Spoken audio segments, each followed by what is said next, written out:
Parties are considering their options following the local government elections, which ended with 6 hung municipalities. The ANC has said it's open to working with the EFF. However, both the EFF and Action SA have signalled their unwillingness to enter coalition governments with the ANC. The IFP has indicated it is open for talks and coalitions, but it's not willing to work with corrupt or racist parties. But where does all this leave the South African voter, especially if their party of choice is considering coalitions with parties who are ideologically opposed to their values and beliefs? Municipal governance expert Advocate Werner Zybrands joins me to discuss this and other issues. Advocate Werner Zybrands, a very good morning. Thank you for joining us. Good morning to you. Now, I know that you've been a municipal manager. Walk us through the political quagmire of dealing with political parties in municipalities, rather. Right. I think a lot of this has got to do with power and money. If you look back at the posters and the promises, everybody virtually promised better service rendering, no corruption. So that should be on the agenda, not other items that eventually what we're finding is that there are certain kingmakers, as they are referred to, or smaller parties who are hanging out for benefits. And I want us to understand that becoming a councillor is a very lucrative job for a lot of people. For the smallest municipality, just as a member, part-time member, you're getting over 20,000 rand a month plus certain perks. Oh, wow. However, the moment you become an office bearer, in other words, you're a political office bearer, you find that in the smallest municipality, that jumps up to over 700,000 rand a year for the mayor. You go to the larger ones, obviously it increases incrementally. But that's not where it ends. It's the power that's attached to that, the power to appoint certain people, and especially relatives, family connections, political connections, etc. If you're not part of the ruling group, you're out of the race there. So you're not going to get all the money, and you're not going to have the decision-making powers. And that's why this is going on so strenuously.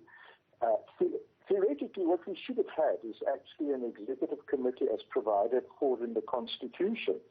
The Constitution doesn't provide for an executive mayor. It only says you've got to have a chairperson and an executive committee. But this slipped in many years ago through the back door, and now we are reaping the benefit, the problems of having gone to an executive mayor system, because that's where all the power is. If you had an executive committee, and there are some municipalities that still have this, you share that power in terms of a proportional system. It's not necessarily ideal, but then you start focusing on the needs of the citizens and not so much on the needs of politicians. Advocate Zybrands, now President Cyril Ramaphosa said the announcement of the local government election results said, and I paraphrase, "The number of parties running enriches us in many ways and advances openness and transparency." Do you expect to see a lot more openness and transparency in these coalition municipality governments? Well, theoretically it's possible because your coalition partner can expose you if necessary. We saw part of this in Nelson Mandela Bay previously. When Trollope was still the mayor, and there was conflict between him and the deputy mayor, and a lot of that came in the open. Yes, so that is possible. In any event, the Constitution and various other parts of local government legislation require an open and transparent situation. So that theoretically shouldn't be the result necessary of this election. It should come automatically.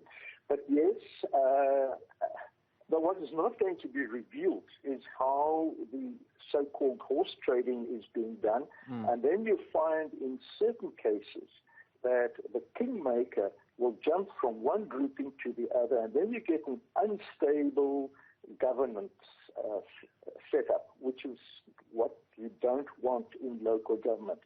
I haven't seen a DA water pipe or an ANC or IFP water pipe. I've seen plastic pipes, steel pipes, asbestos cement pipes. That is what is necessary, is to provide water, not a political structure as it is. And I sincerely hope that this will become more open. But I have my serious misgivings about that. And before we let you go, how much power do ratepayers have where the municipality is failing them? How much power have the ratepayers have? Where the municipality is failing them. Is it failing it? Yes. Yes. The legislation is comprehensive regarding public participation. The problem is you have a lot of civic apathy. The theory is, yes, you can get involved with the integrated development plan, which is the principal strategic planning document, with the budget, with the bylaws, with the policies, with performance management, everything. It's open to public scrutiny and open to public participation. But once the elections have passed, you find that there's a general apathy and a lack of public participation. But if you do get involved, say, through a ratepayers association, you can actually influence the municipality. We had it recently where we are through a ratepayers association, and we managed to influence the municipality in certain decision-making. But then you've got to organize yourself and lobby and make sure that this municipality is going to listen to you. Municipal governance expert, Advocate Werner Zybrands, thank you for your time this morning.